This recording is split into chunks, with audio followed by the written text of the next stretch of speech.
Hi guys. In the last video, I have been discussing more about the confidential transactions, and this is the diagram that I was using last time. And as you see here, uh, Alice is transferring the transactions to Bob, and in blockchain, nobody else will be able to see the transactions. That's how the confidential transactions has to work. And also there is an auditor and supervisor which is monitoring those transactions, and only those people will be able to uh, view those transactions if they have sufficient keys which is there with them.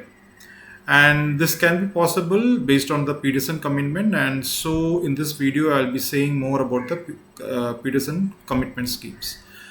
So the thing is that there are many different commitment schemes apart from the Pedersen, and the properties of commitment schemes. Any commitment schemes are basically one is the hiding and another one is the binding. So the hiding is something like where it is a part of verifier, and in this diagram we can see that the verifier are basically the auditors and supervisors, because they verify the data, they verify the transactions that's coming up. And so based on the commitments that they got it from the prover, they will not be able to retrieve any messages. That's how the hiding property is. And the second property is of the binding, which is a part of the prover. And the prover side, actually, they will be able to generate the commitments, but they will not be able to generate a different message based on that commitment. And so it has to be binding. So the commitment what they generate has to be binding with that message for which they are generating it. So that means that they're hiding, they are generating an encrypted a message or state, but that should not be used to generate another message. So that's the property of this. So as you see, there are different types of commitments. One of them is Pedersen, but hash-based commitments, which are the old ones, and which are not, that cryptographically used in many different systems.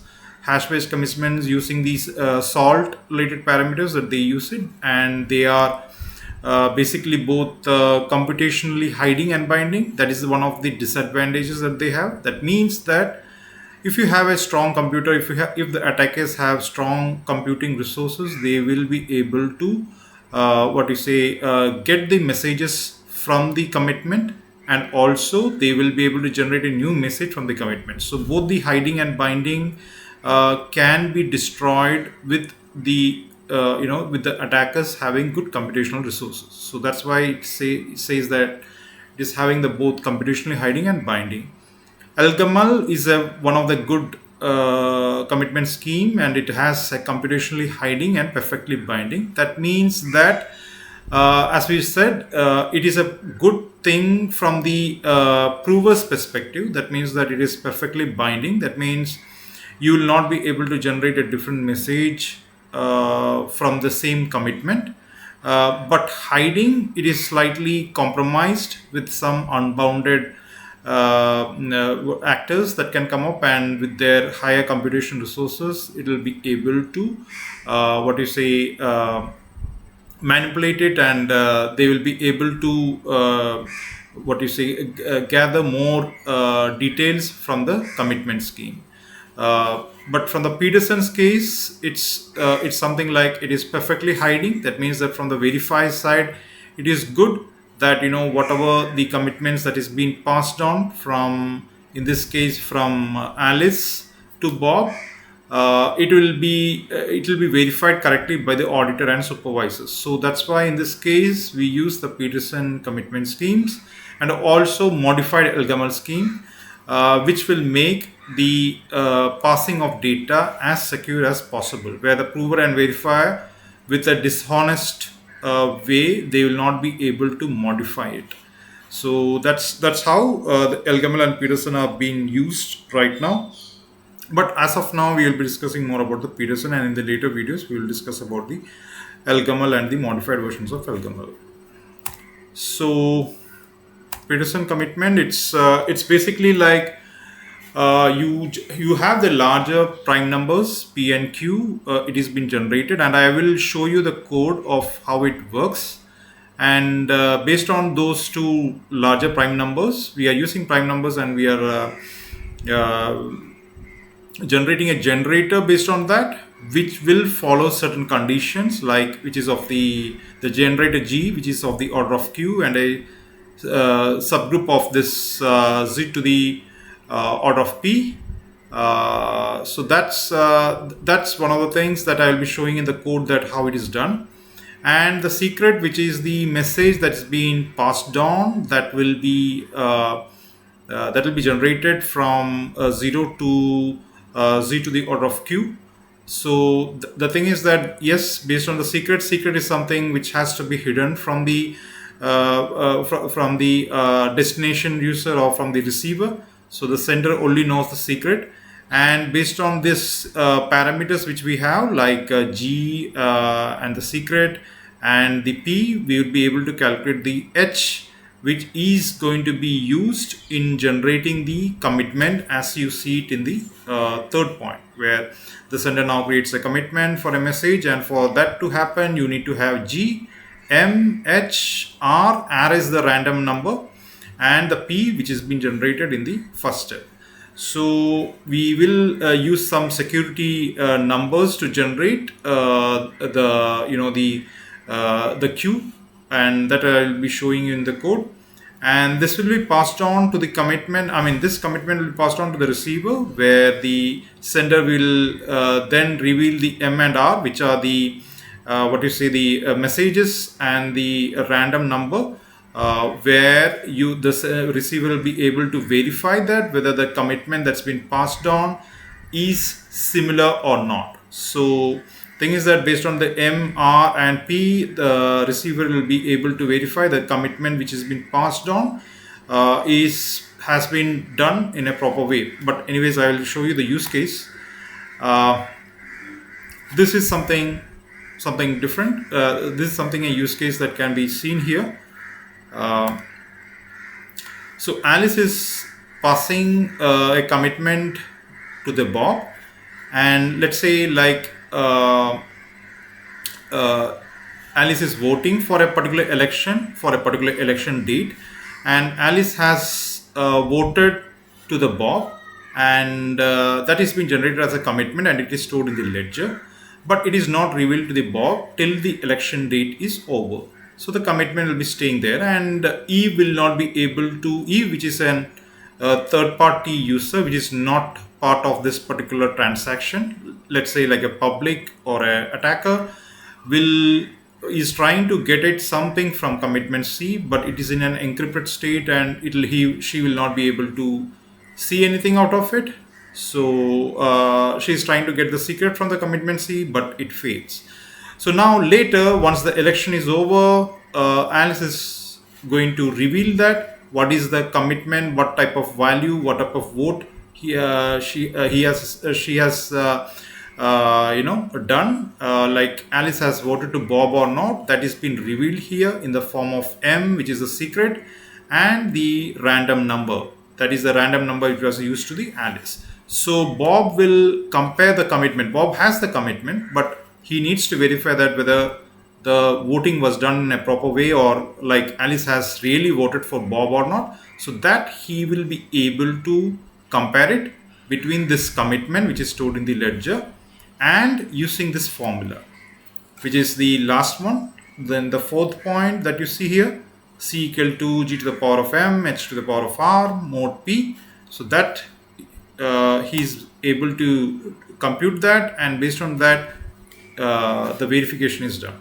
So Bob here is the verifier here, and Alice is the prover. So these are the two parties that's been used here. And without this, all things can happen where they have the enough values that's been passed. If the Eve doesn't have the values of what Alice has passed, then she will not be able to decrypt it or see any of the data that's been added in the commitment C. So next one is the Pedersen commitment. This commitment scheme, what we have, it has the additive properties, additive homomorphic properties. That means that Alice, when she generates the secrets S1 and S2, that's been passed on, and the commitments, both the C1 and C2 has been generated for this S1 and S2. So the thing is that let's say the S1 and S2s are something like numbers like 14 and 15, integer numbers, and the commitment has been generated in that way for those integer numbers. So if you have to add those values, like Bob doesn't have the exact value of it, so Bob can do those the addition of S1 and S2 by multiplying the C1 and C2. That means that when you have the real numbers, you will be able to add it, but when you don't have the real numbers and you have the encrypted numbers, you will be able to do the multiplication and you get the same value. So the Bob, without knowing any of the real values, with the commitments, he will be able to generate those real values here. So this is what I want to show here, and I will just run the code which was developed to show this.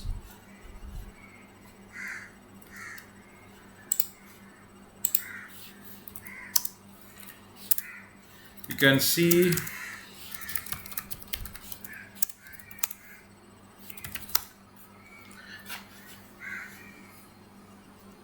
that there is a Pedersen commitment class that's been created, and a security parameter is being expected to generate the prime number, and based on that particular prime number, the P is generated, and based on the P prime number, the Q is being calculated. So the formula for generating the Q prime number is this one, 2p plus 1, and then you generate the random number generator using this generate random function.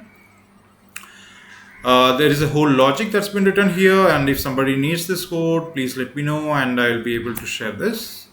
And yeah, so once the generators has been generated, then you have the all sorts of things, like you can generate the secret, that is the random secrets, and also the h parameter which is needed, and based on this, the whole formula which I have shown you in the PowerPoint, that will be calculated here.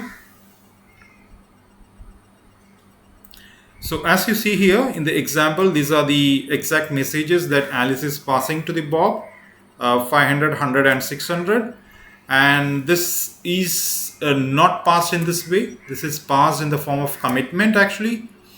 So this is being encrypted, this is being passed on to the commitment class, Pedersen commitment class, and both the C1 and R1 is the random number and the C1 is the encrypted format. These both are created here and it has been printed. And then as I told you in the video, the addition of these three numbers, actually message 500, 100 and 600, actually this is being done by Bob here.